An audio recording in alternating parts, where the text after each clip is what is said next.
a few weeks. What, 2 weeks? 2 weeks, I think, at least two, since we have been on these internet airwaves. That's right.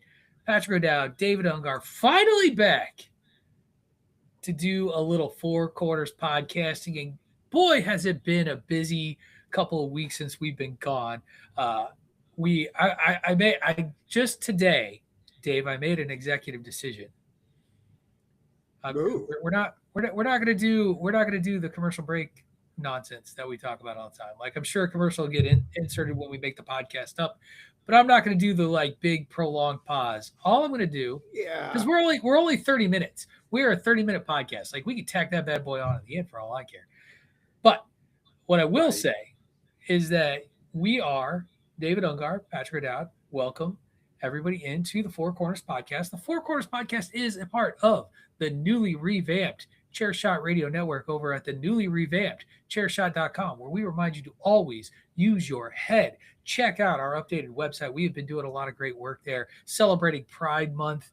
A lot of great stuff. Dream matches galore. My dream match still hasn't made it, mostly because it's an undercard match. I But don't think that's mine's okay. made it. Mine hasn't made it either, I'm but not. that's I'm okay. not mad about it. I'm not mad at it. It's the most Patrick O'Dowd dream wrestling match you could imagine. By the way, like, you'll see it, you'll be like, oh yeah, I totally get why he did that one. Also, if you love what we do over here at thechairshot.com, make sure you head over to prowrestlingtees.com/the chairshot for all of your chair shot swag needs. And we got to start with the lead. Here it is. It is Sunday, June 14th.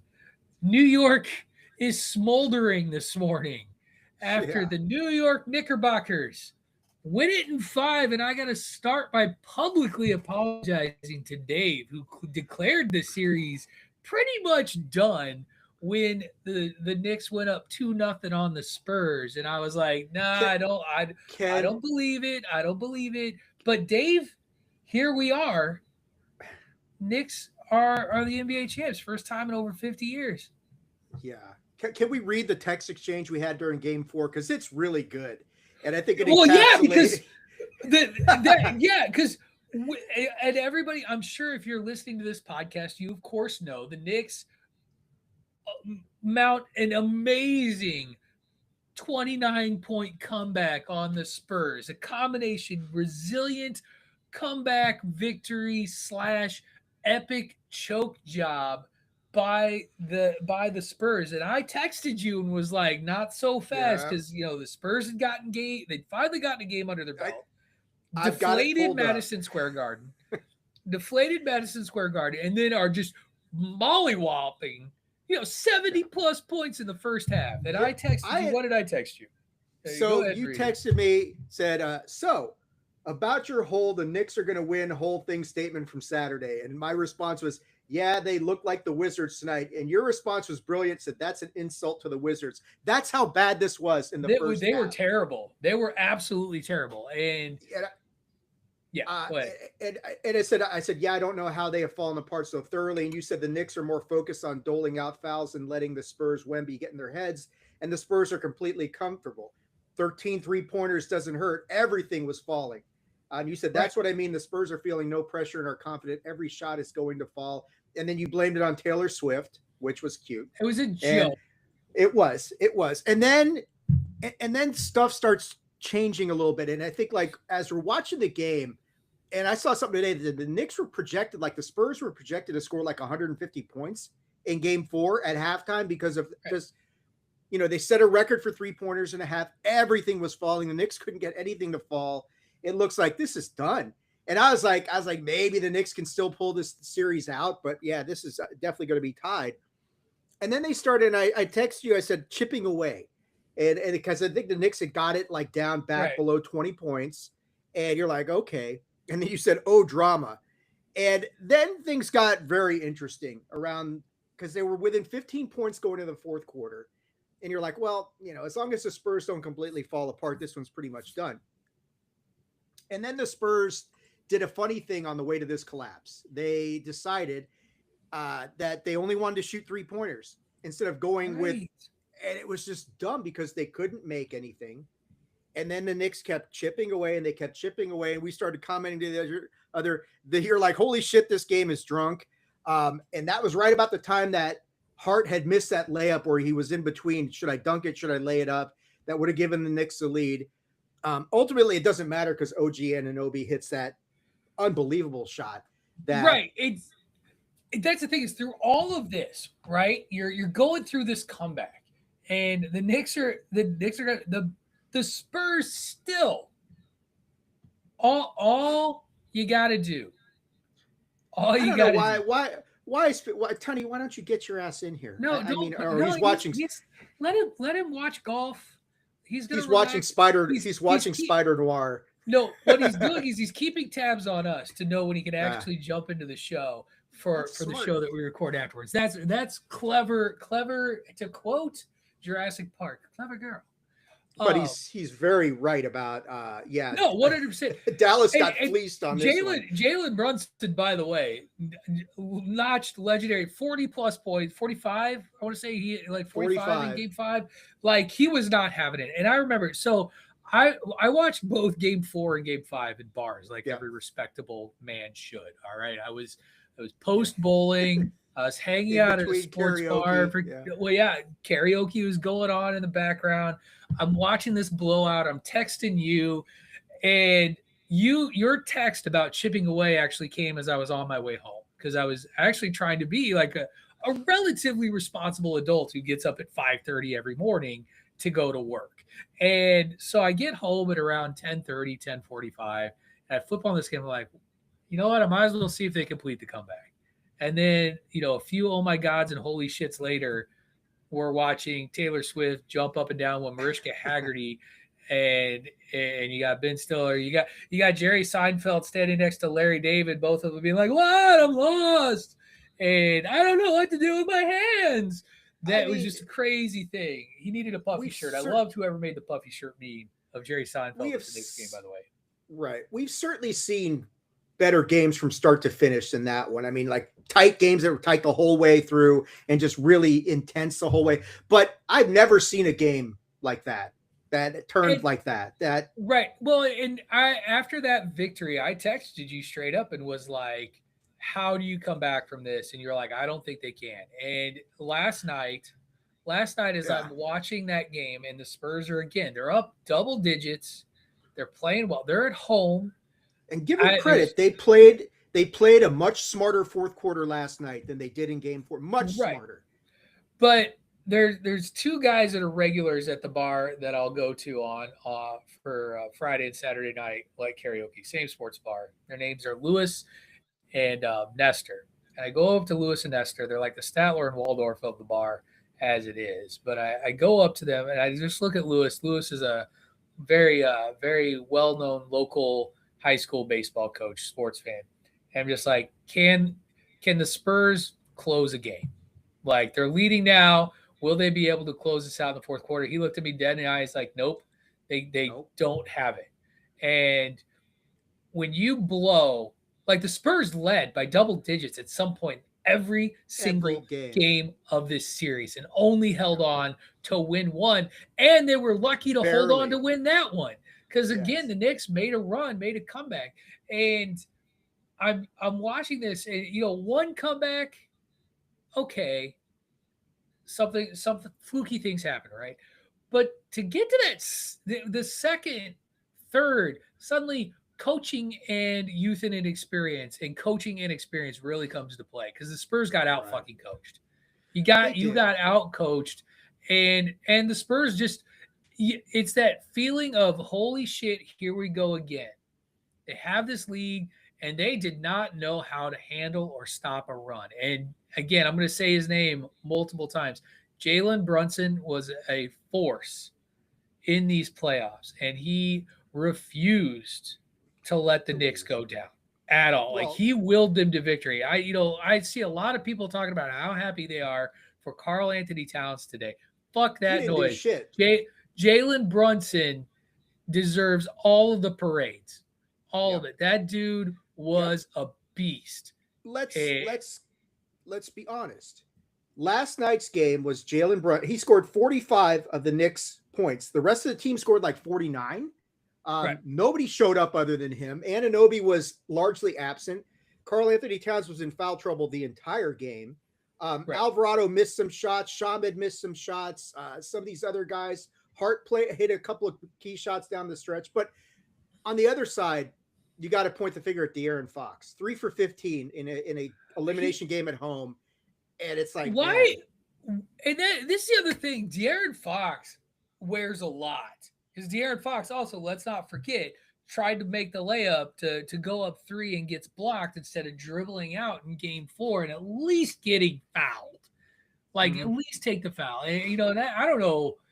Like, I don't know what that guy's deal is. Maybe he bet against his own team. We're going to talk some Brendan Sorsby a little bit later today, by the way. Just keep that in your back pocket. No, we have to, because we have to talk about the indictment of our college athletic system that this really is. But no, so to sit there and watch that, and to watch Jalen Brunson do what he did, to watch De'Aaron Fox insist on trying to be the guy when you have a 7'4" unicorn of an athlete that, he's not the biggest dude. He's not a banger, but he's so smooth with the ball. He can shoot. Why are you not using that? Why was Wemby suddenly being reduced to only being counted upon to defend? And I'm not saying he needed to be like, you got to use your weapons. And De'Aaron Fox chucking threes and missing them badly is not the right answer. And Wemby will learn look, I understand for the Spurs fans, today sucks and it hurts. And I get that. The future is extraordinarily bright. Nobody's over team. 24 on that team. No, that matters, this team is going Fox nowhere. Is the experienced guy. There will be probably 3 top NBA championships for that team in the next decade. Easy. I mean, they are loaded for bear. I'm gonna pause you on that one just because in the last 8 years we haven't had a repeat champion. True, and you may not. You may get Spurs, Thunder, Spurs. I will say they are a finals contending team perennially for the next 8 years. 100%. They will learn from this because when you're Victor Wembanyama, there's no way you should allow yourself to be reduced to like jump shots and 3-pointers. And there was too much of that, bang down there in the paint, especially with Towns with five. Well, they didn't have Towns in there most of the time, which was smart, but the Spurs aren't going anywhere. This is a great moment for the Knicks. He doesn't need to be a post-up guy because he can handle the ball. Like he can take somebody off the dribble. He can shoot threes. He can. Yes. But when that's the focal point of your game, like it was in games 4 and 5, too much of the time, then you're not playing to your strengths. And I think the Spurs just let the Knicks push them into a place where the Knicks felt comfortable keeping them. And the Spurs kind of allowed that to happen. And that's why the Knicks are the NBA champion, which is, look, it's great for the end. It's an ideal thing. The New York Knicks haven't won anything in 53 years. This is your marquee market. I mean, this is as good a scenario as you can get for a league that continues to surge in popularity. So it's a win-win for the NBA, absolutely. And I mean, for people like me who are Wizards fans, and I joked around with you, it gives you hope because we haven't won a title since 78. We're as bad or as worse than the Knicks have ever been. So from my standpoint, it's like, could be Chicago. Just saying. Well, could the be Bulls. The Bulls have a few championships. They yes, and boy, were those 30 years ago. Just say 30 years. In 96. Yeah, that's true. 96. That's true. That's true. Boy, were they 30 years ago. They're once again resetting their entire roster. It feels a little bit different this time around, but man, it's just not been good in Chicago. So we'll see. But congratulations to Knicks fans out there. Please don't burn your city down. Kind of like be better than that. Like the fact that there were like 7 shots fired in Times Square last night at 2 a.m. Thankfully, nobody was hurt. Like, what are we doing here? Only people like me, Midwestern boys, or Tony out there in the woods of Wisconsin, go out and fire their guns after we win. Yeah. But okay. So we do have another championship series still going on. For me, the more enjoyable. Both. First of all, I do want to say, for for it only being a 5 game series, very enjoyable, entertaining series to watch as you try to watch San Antonio try to figure out how to close a game. Pro- Probably And the best 5 game series of all time, it was a to be lot of fun honest to with you. watch. Yeah, there was a Yeah. lot of epic shit that happened there. The NHL finals have been the better championship series to watch.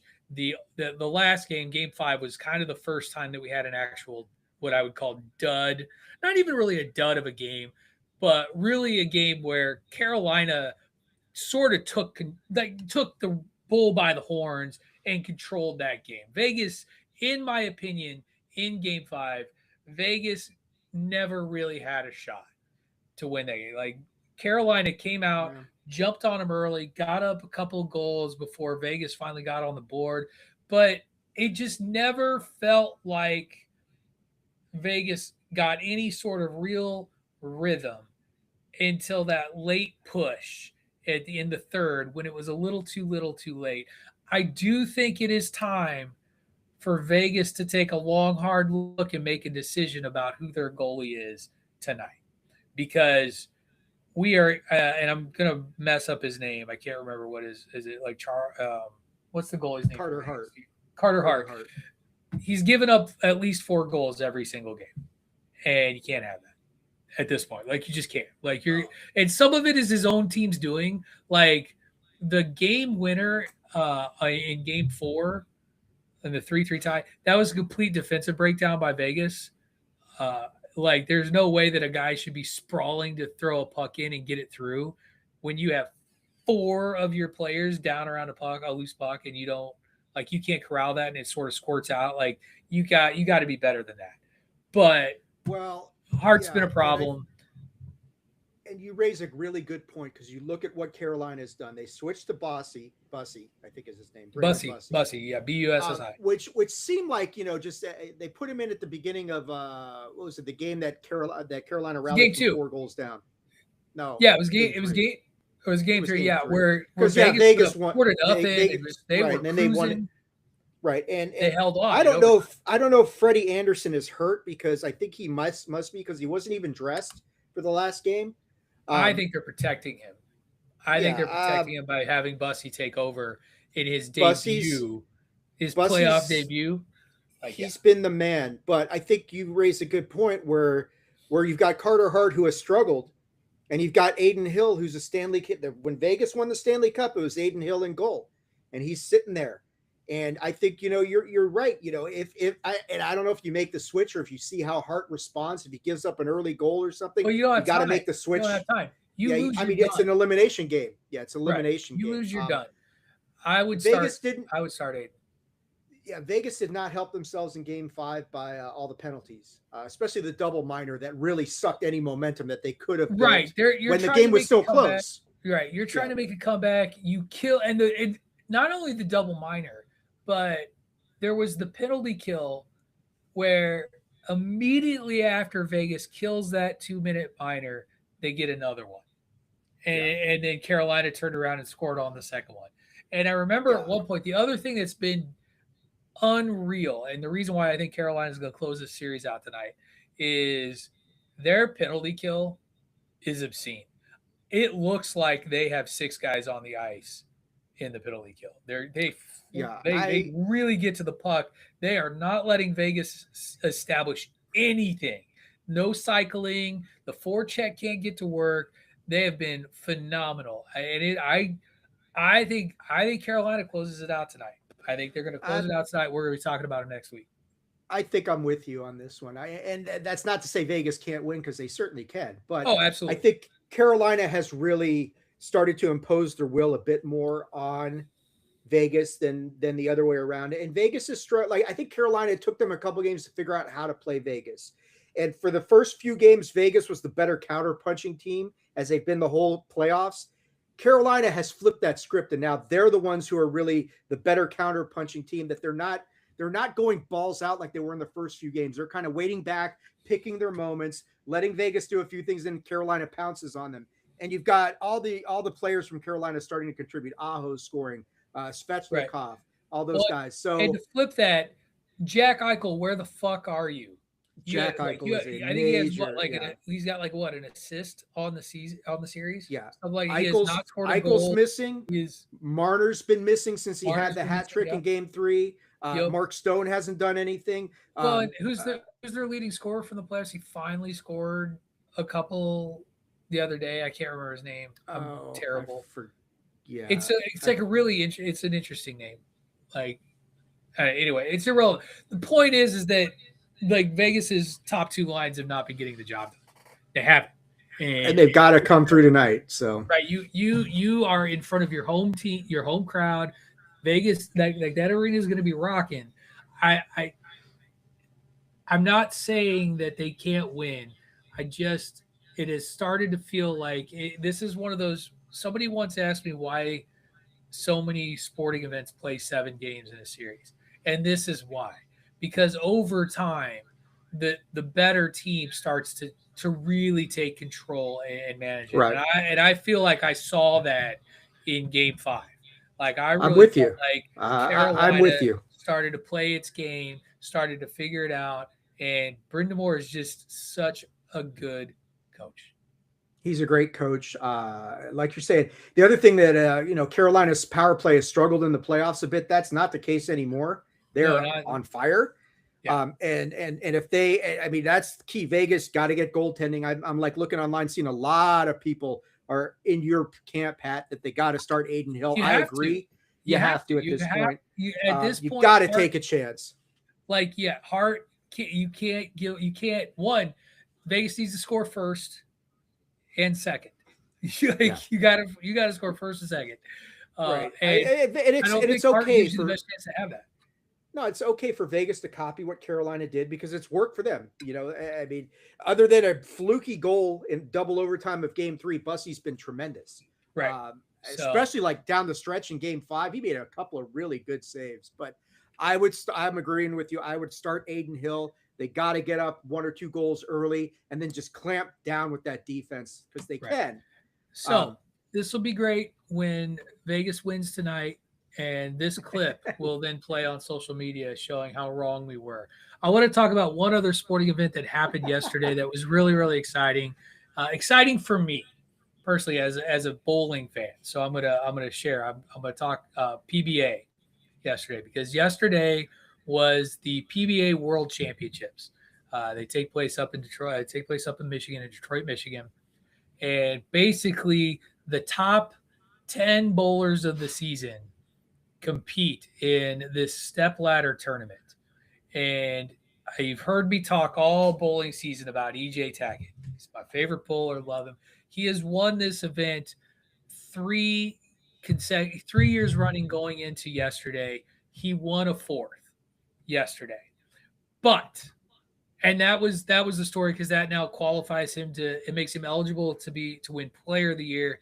He's far and away the best bowler in the PBA. Even though he hadn't won an event all year, his points earned towards player of the year were a legit 10,000 higher than any other bowler.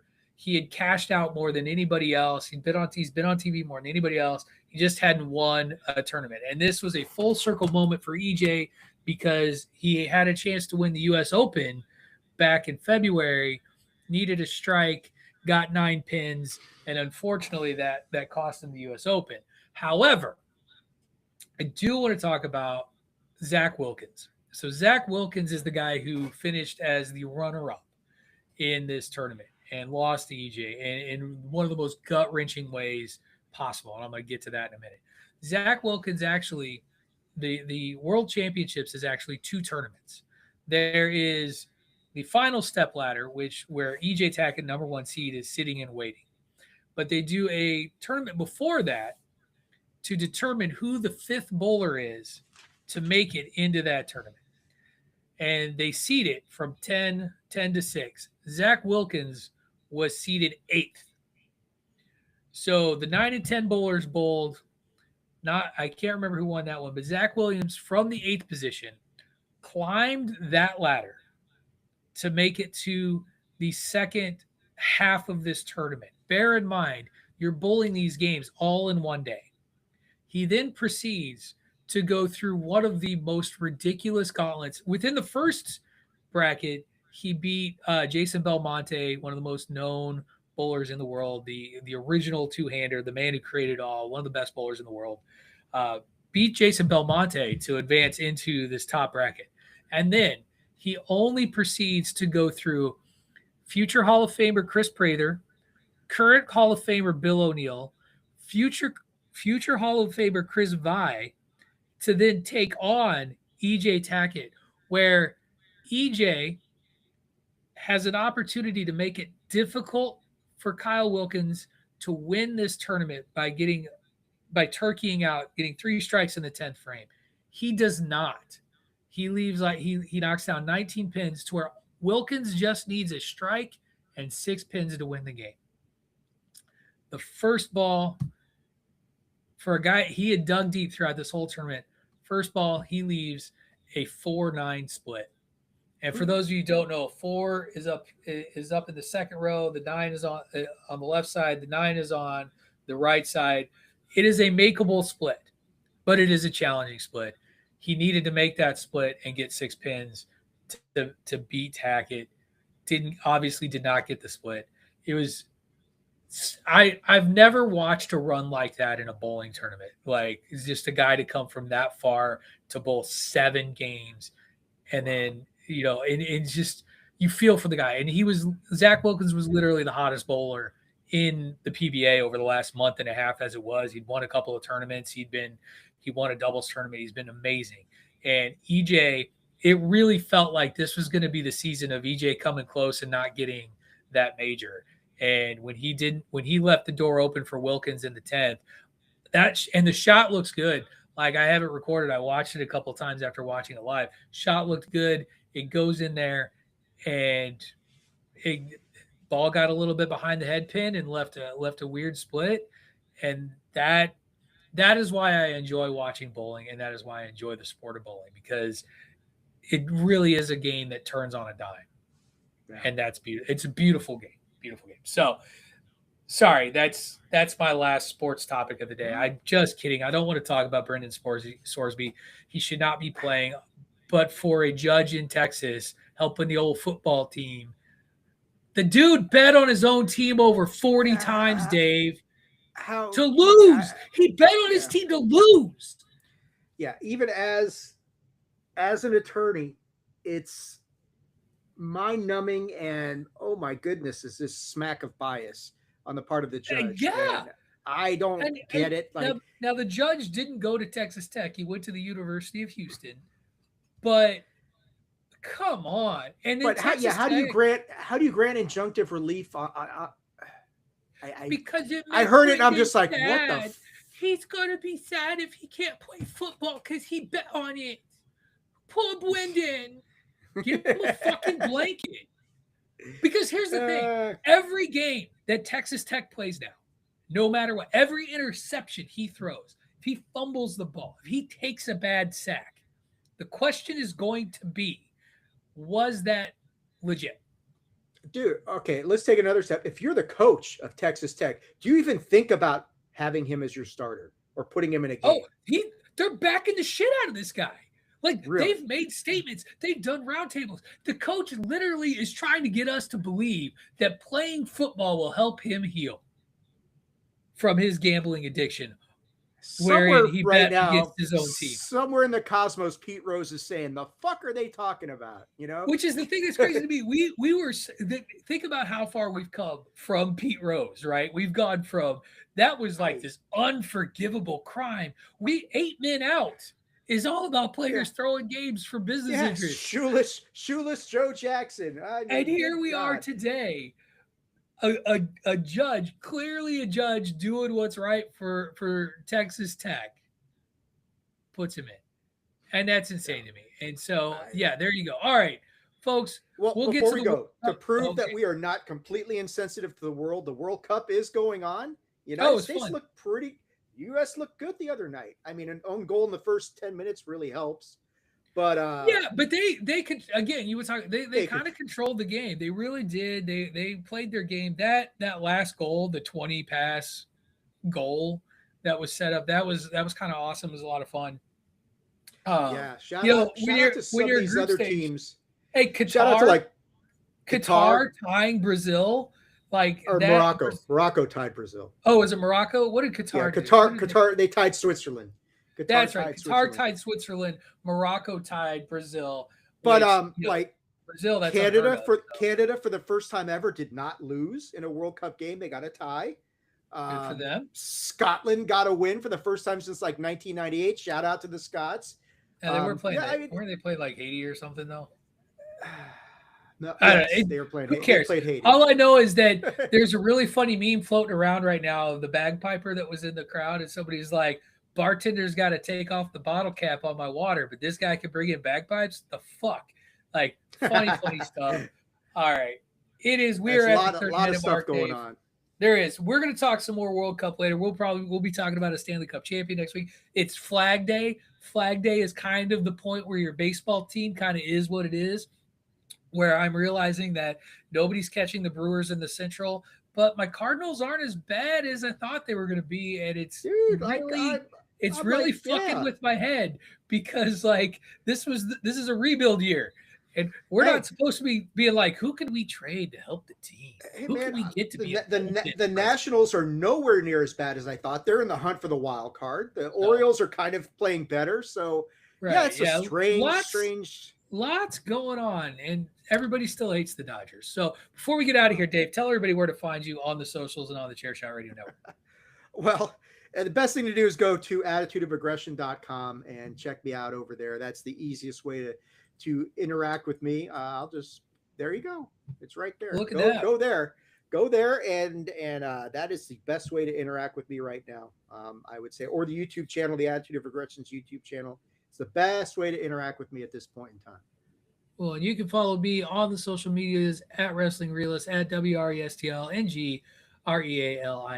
Catch me every Monday, Tuesdays, and most Wednesdays here on the Chairshot Radio Network. Mondays talking pop culture fun on Bandwagon Nerds. Tuesdays talking sports with David Ungar, and Wednesdays talking wrestling with Greg DeMarco when we feel like it. That's going to do it for this week's edition of the Four Corners Podcast. Thank you, everyone, for listening. We look forward to hearing you next week. This has been the Four Corners Podcast here on the Chairshot Radio Network, part of the Chairshot.com.